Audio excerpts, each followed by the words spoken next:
हाय, मैं हूं अपूर्व शेठ और मैं स्वागत करता हूं आपका the right choices with oracles of Dalal street के एक और नए एपिसोड पे।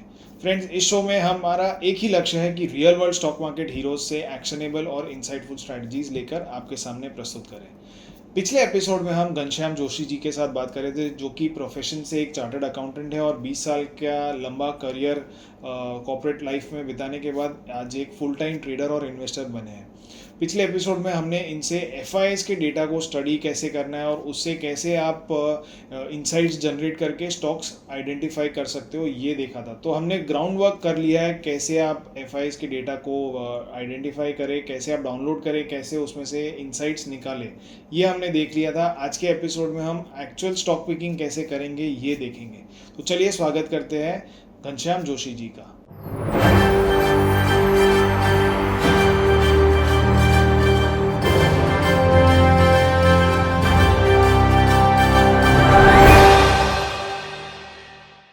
तो हमने अभी तक क्या क्या देख लिया है कि एफआईआई कौन कौन से सेक्टर में सेलिंग कैसे कर रहा है, बाइंग कैसे कर रहा है, वो चीजें हमने देखी। अभी एफआईआई कहाँ कहाँ पे इन्वेस्टेड है वो हम कैसे देखेंगे। तो एक पॉपुलर वेबसाइट है screener.in। वहां पे जाइए, वहां पे ये स्क्रीन्स वाला जो चार्ट टैब है उस पे जाइए। स्क्रीन्स पे पहले ये करने के लिए आपको पहले वो साइट पे लॉग इन करना पड़ेगा। साइट फ्री ऑफ कॉस्ट है, पेड वर्जन भी अवेलेबल है, आपके हिसाब से आपको काम करना है। ठीक है, पेड वर्जन लोगे तो आपको डेटा डाउनलोड वगैरह करने की और बाकी के एडिशनल फीचर्स मिलते हैं। उस पर आप चेक कर लेना फ्री में और पेड में क्या ये है, और अपने हिसाब से काम करना। घनश्याम बोल रहा है इसलिए स्क्रीनर का सब्सक्राइब कर लिया, वो मैं नहीं बोलता।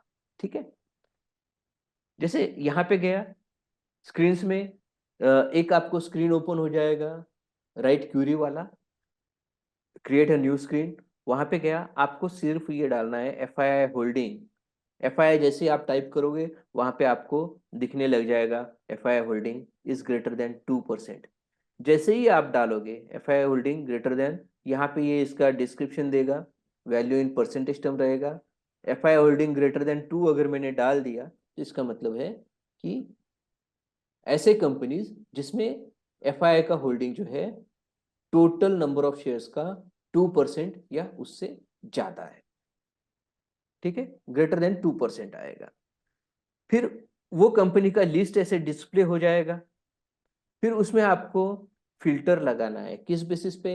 जैसे हमने पहले देखा, ग्राफ देखे, एफआई कहाँ बाइंग कर रहा है, क्या है कर रहा है, तो वो कंपनीज वो इंडस्ट्रीज आपको यहाँ दिखेंगे। उस पे आप यहाँ पे जाके अगर फिल्टर लगाओगे इंडस्ट्रीज पे तो अलग अलग इंडस्ट्री आ जाएंगे। आपको उसमें देखना है, जैसे यहाँ पे एग्जाम्पल के लिए मैंने आईटी सेक्टर वाला लिया, तो आईटी सेक्टर के सारे कंपनीज मुझे यहाँ पे मिल गए हैं। यहाँ पे एफआईआई होल्डिंग का कॉलम मैंने उसमें ऐड किया हुआ है। हम्म, तो वो आप देख सकते हो कि कौन कौन से कंपनी में एफआईआई का कितना होल्डिंग है, डीआई का कितना होल्डिंग है। आपको कॉलम सिलेक्ट करके यहाँ पे एडिट कॉलम से आप वो कॉलम, आपको जो चाहिए वो कॉलम आपके हिसाब से आप ला सकते हो। फिर बाद में ये डेटा आने के बाद में इसमें हमको फिर और फिल्टरिंग करनी है। ये तो हमें बेसिक डेटा मिल गया है। ठीक है, तो बेसिक डेटा के बाद में हमको और फिल्टरिंग क्या करनी है।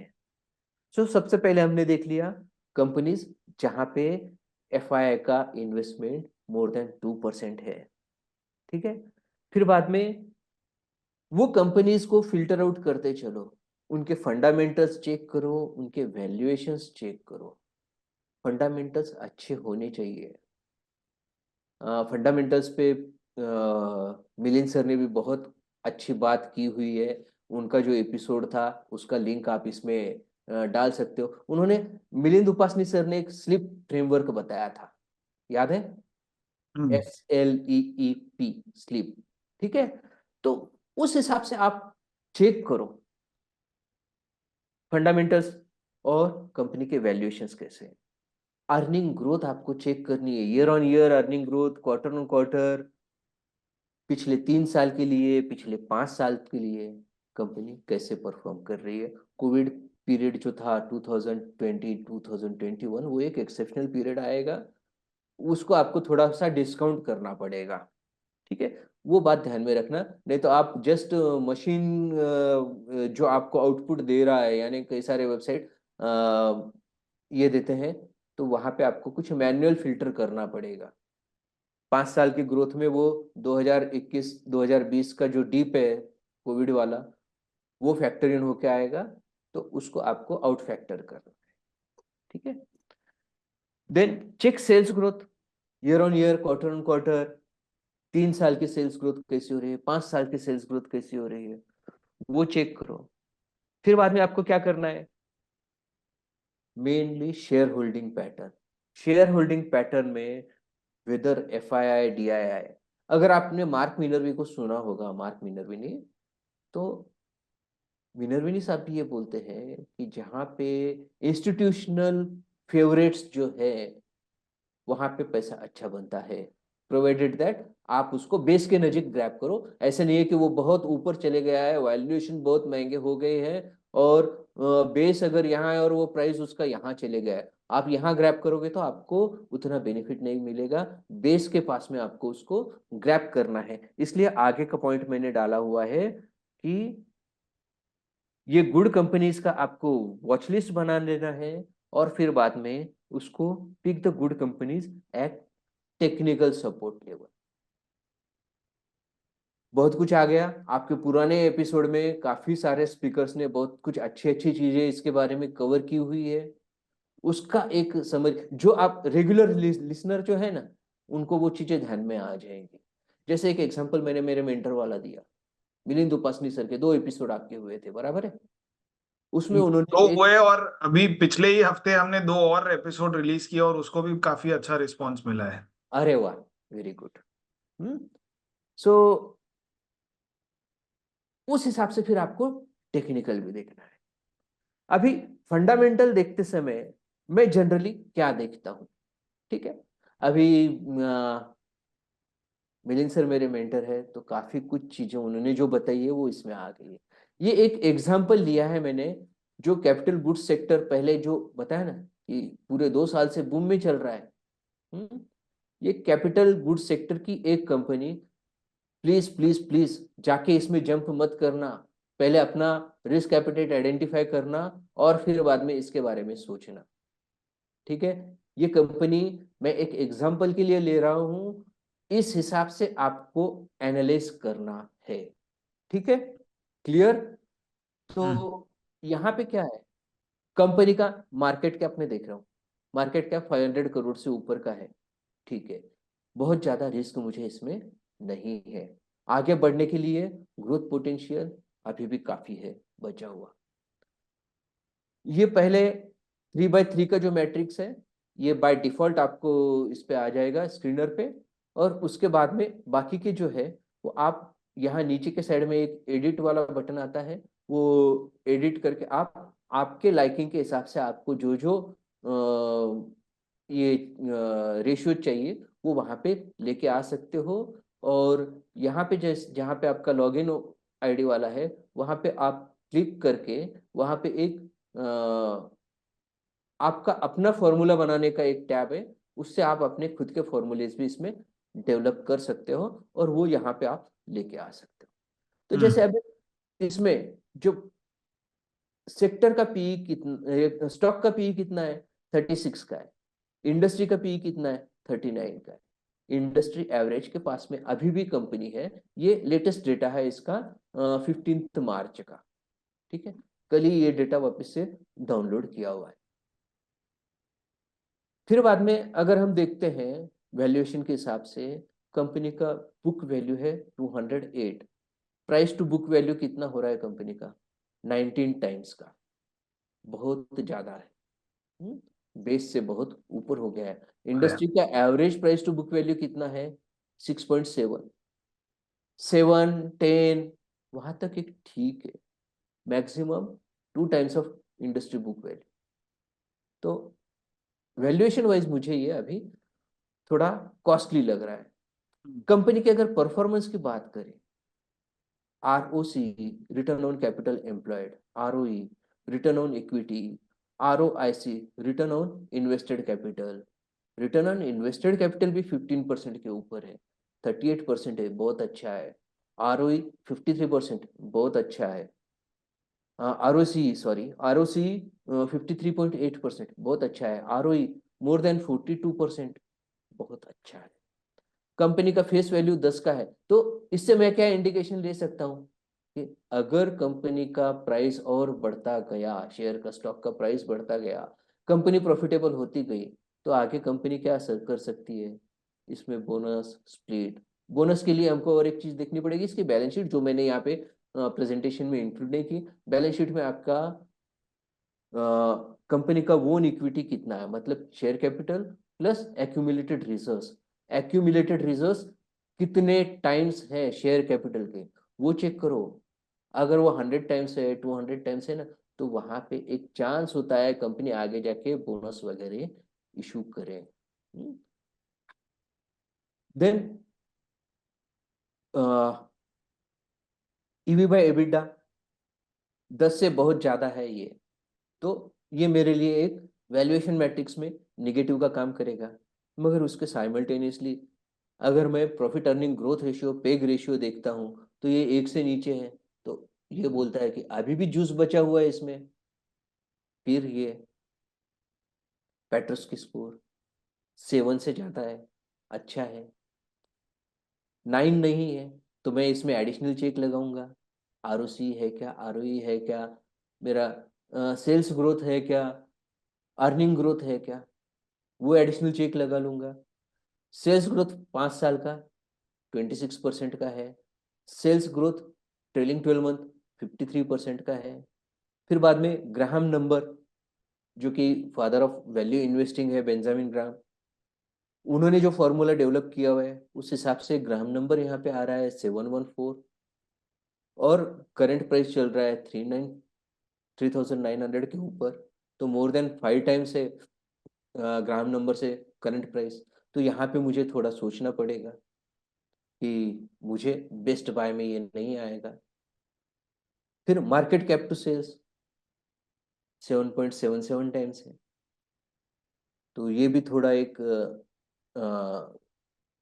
ओवर वैल्यूएशन का फैक्टर लगता है। मुझे देखना पड़ेगा कंपनी के कॉन कॉल में जाके कि कंपनी के पास में ऑर्डर्स इन हैंड कितने हैं, वो कंपनी ने कहीं दिया है क्या, कंपनी को नए ऑर्डर्स कितने मिल रहे हैं, आगे का फ्यूचर का कंपनी क्या बोल रही है, क्या प्रेडिक्ट कर रही है, नया कैपेसिटी एक्सपेंशन हो रहा है क्या। ये सब एडिशनल चेक मुझे लगाने हैं। इसकी एक आप चेकलिस्ट बना के रखो, आपको क्या क्या एडिशनल चेक्स लगाने हैं, उस हिसाब से फिर ये करना है। डेप्ट to equity almost dept free company है, 0.02% का डेप्ट है। हाँ, डेप्ट फ्री कंपनी है, और इस वजह से अगर डेप्ट यहाँ पे रहता है तो साइमल्टेनियसली मैं इंटरेस्ट कवरेज रेशियो चेक करता हूँ। डेप्ट ही नहीं है तो इंटरेस्ट कवरेज रेशियो मेरा 500 टाइम्स का है, तो ये मुझे एक पॉजिटिव साइन है। कंपनी डेप्ट फ्री है, कंपनी को अगर एक्सपेंशन करना है तो कंपनी अपने इंटरनल एक्रूअल के थ्रू भी एक्सपेंशन कर सकती है। देन फिर बाद में अगर हम प्रॉफिट ग्रोथ अगर देखेंगे, ट्रेलिंग 12 मंथ्स का प्रॉफिट ग्रोथ अमेजिंग 142% का है। पर ये पास्ट परफॉर्मेंस हो गया, क्या कंपनी ऐसे ही फ्यूचर में परफॉर्म कर सकेगी क्या, वो हमको चेक करना है। और उसके लिए कंपनी जो है ओवरऑल अपने पीर कंपैरिजन के साथ में, इनके कॉम्पिटिटर के साथ में कहाँ खड़ी है, वो चेक करना है। ठीक है।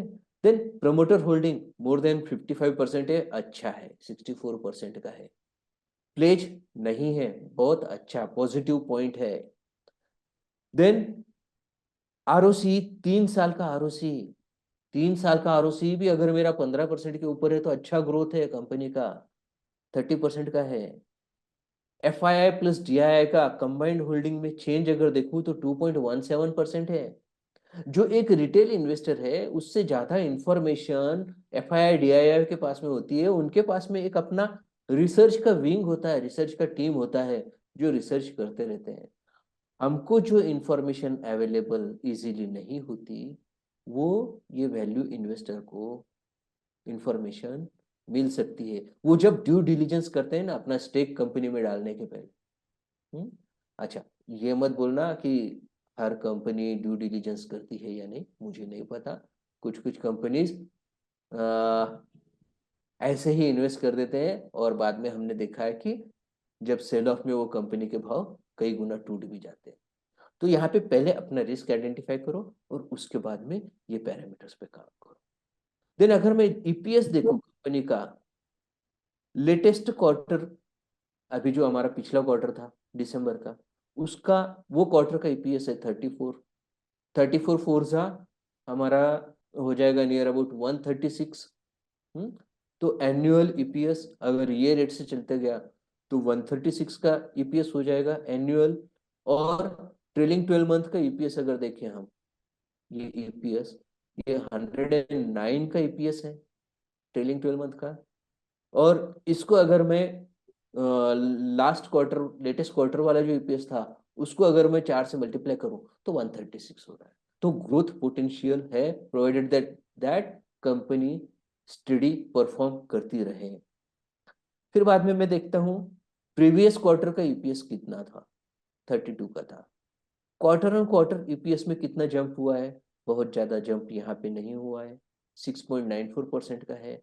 Then previous year same quarter company का ईपीएस कितना था, 15.6। 15.6 से 34, मतलब मोर देन डबल का जंप हो गया है।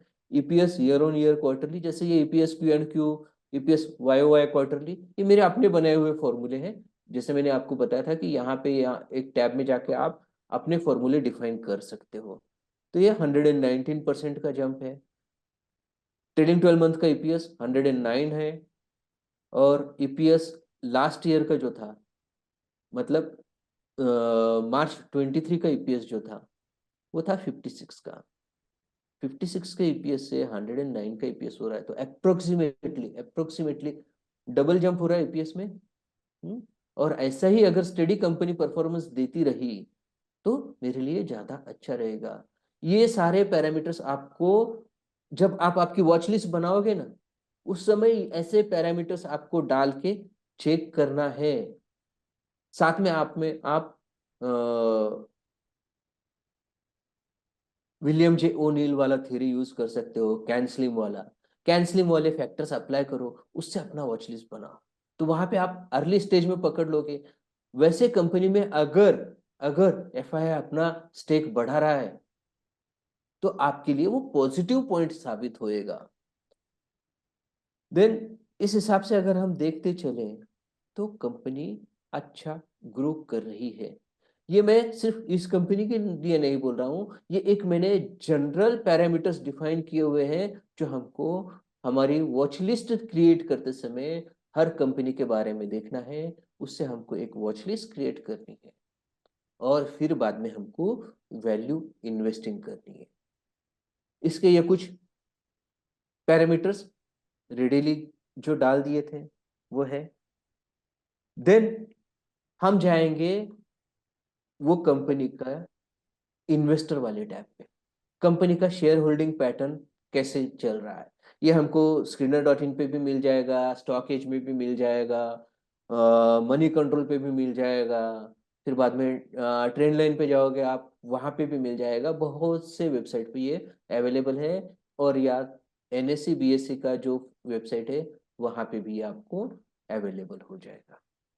तो यहाँ पे अगर हम क्वार्टरली देखते हैं एफआईआई का शेयर होल्डिंग क्या हुआ, मार्च 21 में 1.28% था, यहां से जून में एकदम बढ़ा। ठीक है, 1.41% बढ़ गया, मतलब नियर अबाउट 12-13 बेसिस पॉइंट से यहाँ पे ये बढ़ गया। बराबर है ना, 12-13 बेसिस पॉइंट, 13 बेसिस पॉइंट से बढ़ गया। फिर वो स्टेबल रहा, फिर यहाँ पे आगे आके और नियर अबाउट 50 बेसिस पॉइंट से इन्वेस्टमेंट बढ़ गया, स्टेबल रहा। यहाँ पे थोड़ा 5 बेसिस पॉइंट से इन्वेस्टमेंट कम हो गया, और यहाँ पे एक शार्प डीप आया। यहाँ पे एक शार्प डीप आया, कोई ना कोई यहाँ से अपना स्टेक हल्का करके निकल गया। यहाँ से यहाँ तक प्राइस ने एक अच्छा जंप दिया हुआ है। ठीक है, फिर बाद में वहां वापस किसी को लगा कि नहीं, इसमें कुछ और वैल्यू बचा हुआ है, वापस से नियर अबाउट 41 बेसिस पॉइंट से एफआईआई का स्टेक बढ़ गया, और यहाँ पे एकदम मैसिव 1% का 3.17%, मतलब 217 बेसिस पॉइंट से यहाँ पे एफआईआई का इन्वेस्टमेंट बढ़ा है। और साइमल्टेनियसली अगर हम पब्लिक शेयर होल्डिंग देखेंगे तो पब्लिक शेयर होल्डिंग कितना है, 32% का है। 32% में से मोर देन 1% होल्डिंग करने वाले अगर हम माइनस कर दें तो इफेक्टिव पब्लिक के पास में फ्लोट कितना बचा हुआ है इसका, 20% फ्लोट बचा हुआ है। नंबर ऑफ शेयर होल्डर्स अगर आप देखेंगे तो नंबर ऑफ शेयर होल्डर्स भी कंपेरेटिवली बहुत कम है। लोगों का अभी अभी इसमें इंटरेस्ट जागने लगा होगा।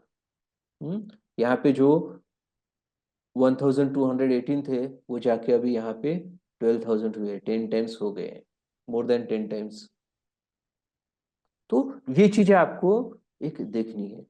फिर जैसे मैं मेरे इसमें सिस्टम में रिजल्ट्स ट्रैक करता हूँ, मैं क्वार्टरली रिजल्ट, तो यहाँ पे मेरे कुछ पैरामीटर्स मैंने डाल दिए हैं। ये ROIC, ROE, ROC, इनको मैंने कलर कोड करके रखा हुआ है। अगर ये ग्रीन दिखता है ना मुझे, तो मुझे सुकून मिलता है। वहां पे मैंने फॉर्मूला लगा के रखा हुआ है कि अगर वो मोर देन 15% है तो वो ग्रीन में आ जाएगा, 10 to 15% में अगर रहेगा तो वो येलो में आ जाएगा, लेस देन 10% अगर रहेगा तो वो रेड दिखेगा। पी रेशियो 36 का है। प्राइस टू बुक वैल्यू हमने चेक किया, बहुत हाई है। Promoter holding, FII holding 3.17, just अभी हमने देखा था। अभी इसका मैं सेल्स देखता हूँ, क्वार्टर ऑन क्वार्टर सेल्स बढ़ रहा है, ईयर ऑन ईयर सेल्स में बहुत अच्छा जंप है। Operating profit absolute value rupees in crore, उसमें भी इंक्रीज होते जा रहा है। एक अगर हम जिनको जिनको कॉस्टिंग पता है, कॉस्टिंग में एक कंसेप्ट है मार्जिनल कॉस्टिंग। ठीक है, मार्जिनल कॉस्टिंग क्या बोलता है, आपका sales minus variable cost is equal your contribution, contribution minus fix cost, that is your profit. ठीक है, अगर वो प्रिंसिपल हम अप्लाई करें तो मेरा सेल्स अगर बढ़ रहा है और प्रोवाइडेड दैट मेरा फिक्स कॉस्ट अगर सेम है, तो जो भी मेरा सेल्स बढ़ रहा है और मेरा वेरिएबल कॉस्ट अगर per unit variable cost same है, उसमें बहुत कुछ ज्यादा प्राइस फ्लक्चुएशन नहीं हो रहा है।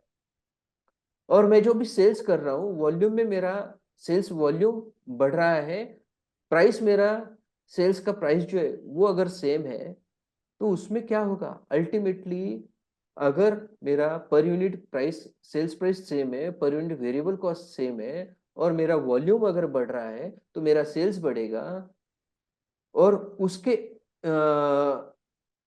प्रोपोर्शन में ही मेरा वेरिएबल कॉस्ट रहेगा, तो मेरा कंट्रीब्यूशन बढ़ जाएगा। और ये कंट्रीब्यूशन मुझे मेरे फिक्स कॉस्ट रिकवर करने में हेल्प करेगा। और जितना ज्यादा मेरा कंट्रीब्यूशन फिक्स कॉस्ट पे ओवर एंड अबव है, उतना ज्यादा वो डायरेक्टली मेरे प्रॉफिटेबिलिटी में ऐड होगा। यहाँ क्या हो रहा है, अगर हम ऑपरेटिंग प्रॉफिट मार्जिन देखें, 21.62% था, जो बढ़ के 27.93% हुआ लास्ट क्वार्टर में। ठीक है, सितंबर में। और करंट क्वार्टर जो था वहां पे 27.43%, मतलब जस्ट एक थोड़ा सा 50 बेसिस पॉइंट का ड्रॉप हुआ है, बहुत ज्यादा ड्रॉप नहीं हुआ है। मगर हम लास्ट ईयर सेम क्वार्टर से कंपेयर करें तो बहुत अच्छा इंक्रीज हुआ है परसेंटेज टर्म में। मोर देन 25% का मेरा ऑपरेटिंग प्रॉफिट मार्जिन बढ़ा हुआ है। अगर मेरा ऑपरेटिंग प्रॉफिट मार्जिन बढ़ रहा है, मेरा सेल्स बढ़ रहा है, अल्टीमेटली मेरा बॉटम लाइन बढ़ने वाला है। ठीक है, तो यहाँ पे हम नेट प्रॉफिट अगर देखेंगे, जो 11.89 मतलब 11.9 करोड़ का नेट प्रॉफिट था, वो 26 करोड़ का नेट प्रॉफिट हो रहा है मेरा। नेट प्रॉफिट मार्जिन 17.42%, 17% का मार्जिन भी, नेट प्रॉफिट मार्जिन बहुत अच्छा है। हमको ऐसे कंपनी आइडेंटिफाई करने हैं जिनका नेट प्रॉफिट मार्जिन अच्छा है। Net profit margin simultaneously operating profit margin, अगर ये दोनों हमारे 15% के ऊपर हैं, operating profit margin in terms of percentage, net profit margin in terms of percentage, अगर ये दोनों भी हमारे 15% के ऊपर अगर है ना, तो वो कंपनी अच्छा परफॉर्म कर सकती है। तो ये कुछ की पैरामीटर्स है जो हमको चेक करने हैं। देन अगर मैं बाद में चेक करूं ईपीएस, ईपीएस में भी बहुत अच्छा जंप हुआ है। अगर ये मैं ईयर ऑन ईयर वाले चीजें चेक करूं तो अपूर्व भाई, कैंसलिंग वाला फॉर्मूला याद है आपको? कैंसलिंग में फिट होता है ये? हम्म। हाँ, यस। Yes exactly. तो year on year sales basis पे अगर हम चेक करेंगे तो ये कंपनी कैंसलिंग में फिट होती है। इसका प्रीवियस वाले क्वार्टर के रिजल्ट्स अगर हम देखते हैं तो प्रीवियस वाला क्वार्टर जो सितंबर 23 का क्वार्टर की जो रिजल्ट थे, वो अगर हम सितंबर 22 और जून 23 से कंपेयर करते हैं तो यहाँ पे भी ये कैंसलिंग में बैठता है। अभी आप जस्ट चेक करो मार्केट कैप, ये डेटा डाउनलोड किया हुआ है 30 दिसंबर को। 30 दिसंबर मार्केट क्लोजिंग के बाद में 1933 करोड़ का इसका मार्केट कैप था। ठीक है, ये कैंसलिंग में आ गया था। उसके पहले भी ये अच्छा परफॉर्मेंस में था, शायद उसके पहले भी कैंसलिंग में आ गया था। वहां से यहाँ पे मार्केट कैप कितना हो गया अभी? 3000 करोड़। मोटा मोटी अगर हम 1933 करोड़ को 2000 करोड़ भी मानते हैं, 2000 करोड़ से 3000 करोड़ मतलब कितना ग्रोथ हो गया? 50%, मोर देन 50% का मार्केट कैप में ग्रोथ हो गया। मतलब क्या हुआ? प्राइस जो है उसका मोर देन 50% कितने 3 महीने में बढ़ गया है। बराबर है? एम आई राइट? सो इस हिसाब से हमको चेक करना है मार्केट कैप। अब इसके टेक्निकल की हम बात करेंगे। टेक्निकल देखते समय आपने आपकी जो वॉच लिस्ट तैयार कर ली है उसका वीकली चार्ट देखिए।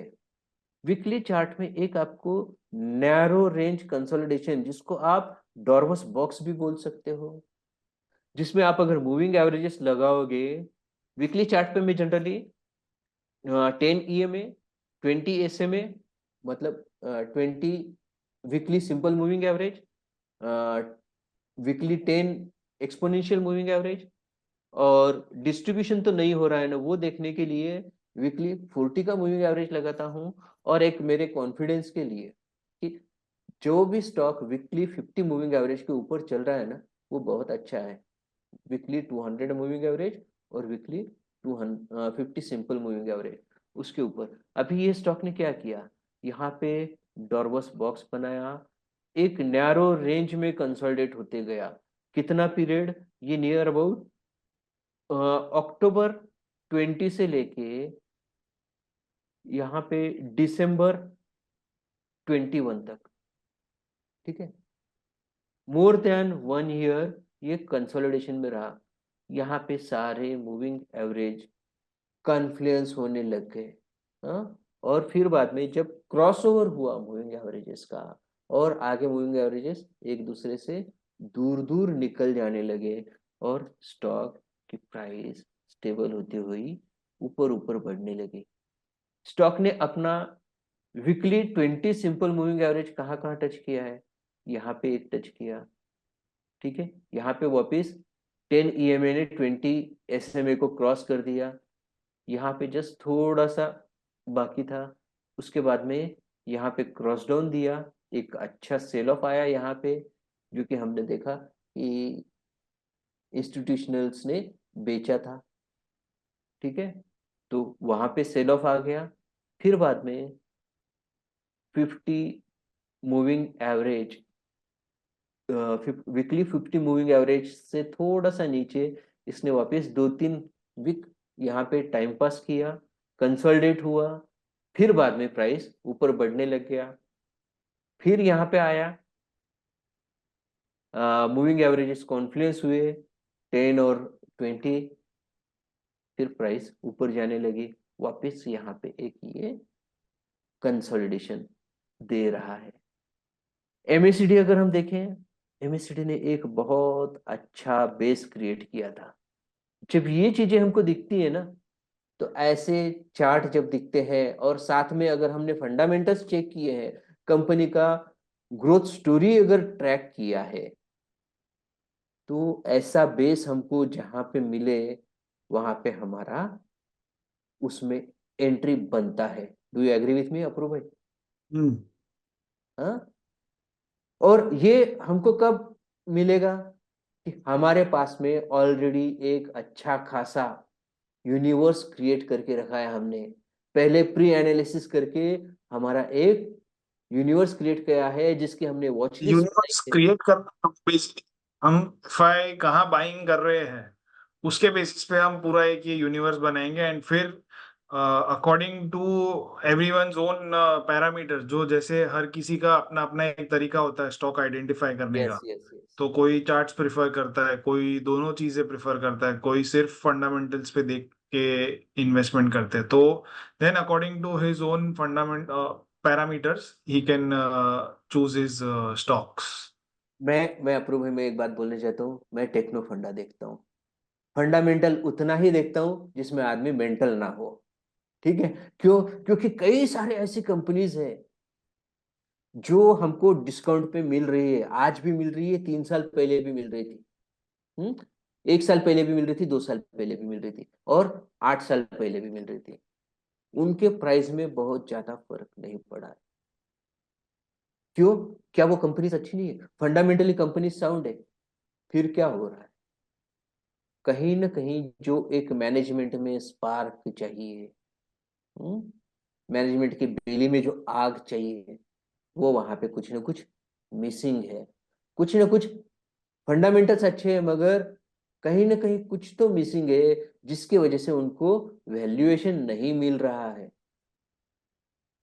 ठीक है। तो इसलिए दोनों को अगर हम कंबाइंड करेंगे, टेक्निकल और फंडामेंटल, तो हमको एक अच्छा खासा प्रॉफिट हो सकता है।